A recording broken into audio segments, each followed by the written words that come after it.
Gaurang Shah, Senior Vice President at Geojit, joins us this morning. Mr. Shah, thank you so much for your time, sir. First up, help us understand, of course, there is the Q3 earnings season right now. And we've seen two big-ticket TCS and HCL Tech results out already. Now we are looking at Infosys coming out with its set of numbers later today. Overall, I want to first start off with the IT story. How's the Indian IT story looking to you, sir? Because Nifty IT has been in the negative in the last 1 year. In fact, the Nifty IT returns are down almost 12% against the Nifty 50, which has gained about 8.4% or so in the same period. So overall, how do you think the IT story is poised, given the two sets of numbers that you've seen of TCS and HCL Tech so far? Kartik, morning to you, and thank you for having me on the show on your channel this morning. A small disclosure, because we'll be discussing stock specific.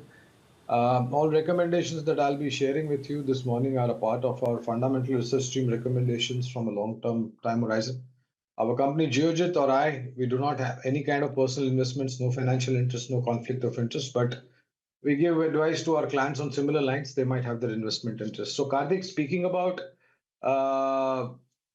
IT sector overall, my sense is that, second quarter, actually reflecting upon the second quarter, because a lot of people were of an opinion that IT sector earnings is going to be a little bit negative, below the weather, blah, blah, whatever. And we had a positive number on the second quarter, third quarter. Because of that labor-related issues on the balance sheet, they have taken a little bit of hit, both TCS and HCL Tech. We have many more numbers coming in this week and next week onwards. We structurally, from a long-term point of view, we remain positive with a 1.5 plus kind of time horizon. Okay. Valuation-wise, some of the IT company stocks are looking very attractive. AI data center and ability to scale up the business on the higher side should be coming in. Acquisitions have already happened, Kartik, which should occur well over a period of time. Right. On and off, valuation for that acquisition may be a problem.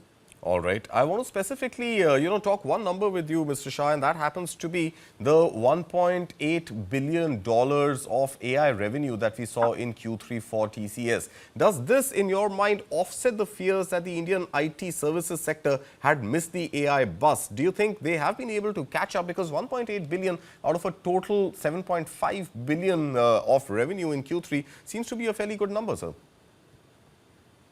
So, Kartik, let me put it this way. I think rushing into it and creating a situation that we've seen in US and China as far as AI related or data center related stocks are concerned would be something that will be difficult to fathom.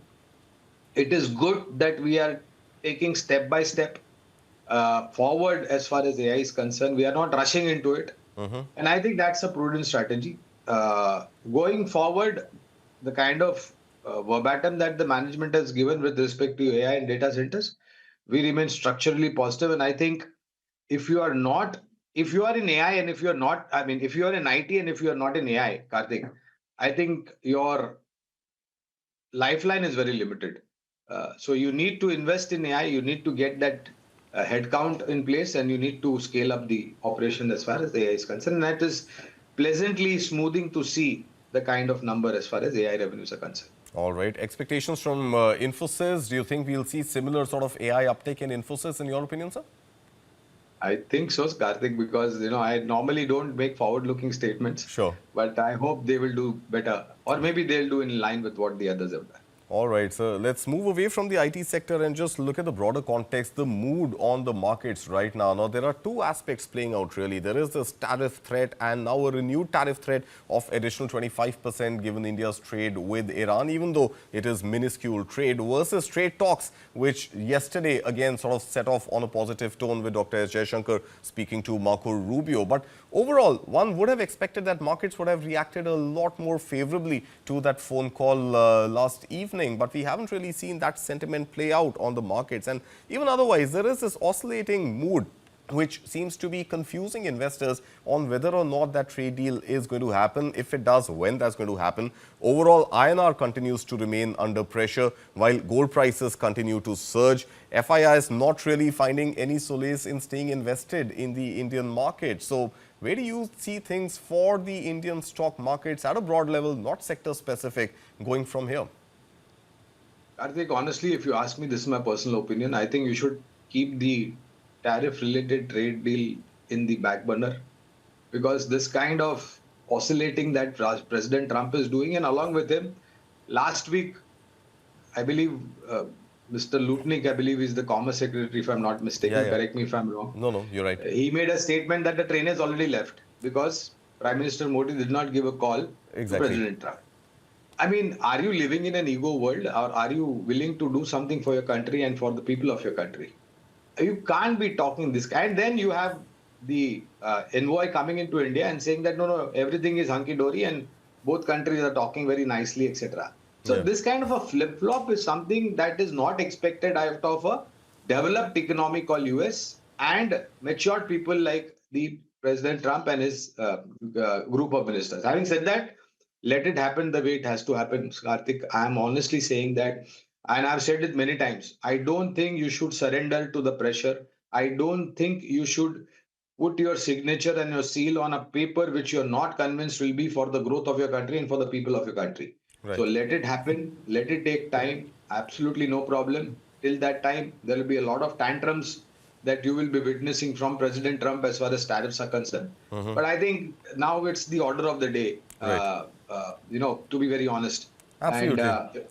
and No, our data points are very, very strong No, domestically. I agree. I agree with you, Mr. Shah. But I think the concern really is that in case the trade deal is not to come through, or not to come through in a manner in which, President Donald Trump wants it to come through, then what does this sort of exodus of FIIs mean in the long term for Indian investors who are invested in the India story? Because they are not seeing the kind of growth that they had seen at a time when the sentiment towards India from an FII perspective was a lot more positive. No, Karthik, it is not what President Trump wants. Okay, it is what both the countries want. Of course. So we have to look at both the sides, Right. and that's why I said we don't need to surrender. You want to come into agri, you want to come into dairy, you want to come to aquaculture, etc., etc. Bro, we do not have that kind of liberty, because we have a large population dependent on this kind of activities, and as far as their survival is concerned. So it is not what President Trump wants, it is what the people of these two countries want and what is beneficial for these two countries. Let's put it that way. Sure. Now, whether the deal is going to get done or not, like I said, only future will tell. And as the envoy has mentioned when he landed in India, that there is no replacement for India. Correct. So if that is the case, let's sit across the table. Let's discuss and let's iron out the issue. Okay. Why is it that we have to surrender to them? I Okay. absolutely disagree with this. Okay, sure. But meanwhile, one third event I want to get your views on is just about 2 weeks away from now, is the union budget. So overall, from a markets perspective, Mr. Shah, what are the kind of budget expectations in your mind doing the rounds? Number one, is it going to offer support to the manufacturing sector? Because again, to not just offset the tariffs, but overall for India's growth, we really need to pump up the manufacturing sector. And apart from a few sectors like electronics and perhaps automobile, we haven't really seen the kind of manufacturing push that one would have expected to see, given all the efforts that the government has been trying to make for the last 10 years, from Make in India to Atmanirbhar Bharat to the PLI schemes. And more importantly, this entire private capex incentivization, do you think we are going to see a lot more of that in budget 2026? Because at the end of the day, job creation also happens to be a central focus for the government, doesn't it? So employment generation, creating job opportunities, and let me say one thing, Karthik, that private capex will only happen once the level of that capex has reached a particular level, and then there is a need.